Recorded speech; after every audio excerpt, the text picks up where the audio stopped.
Tamara, you pitched a story about the DREAM Act, specifically about Governor Christie's line-item veto of a section of the budget that dealt with tuition assistance, taxpayer-subsidized tuition assistance to undocumented immigrants. And the Democrats in the legislature are coming back around on the governor, sponsoring legislation to essentially reinstate it. What do you got?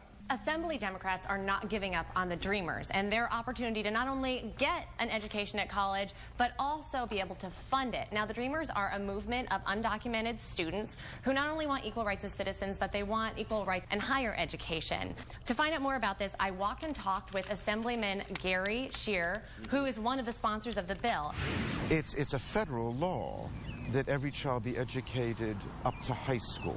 After that kind of an investment in a boy or a girl, why do we want to stop there? Why not give them the ability to achieve, as we've given them the opportunity to attend our public schools throughout the state?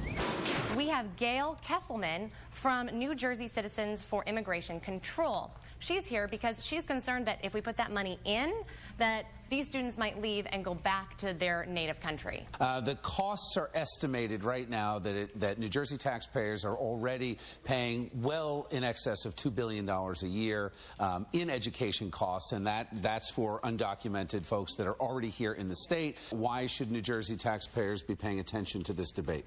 We are in a crisis situation in this country. We have an open border with Mexico. Our southern border is completely porous. We have busloads of illegal immigrants coming from Central American countries. Instead of being turned around to go back to their own countries, they're being transported into various states.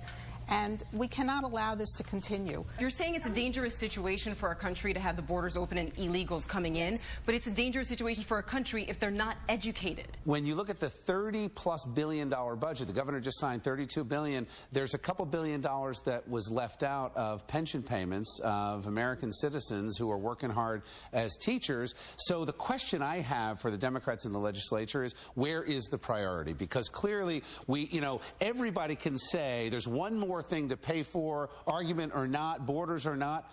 We're already completely overtaxed in this state, and we spend way more money than we take in.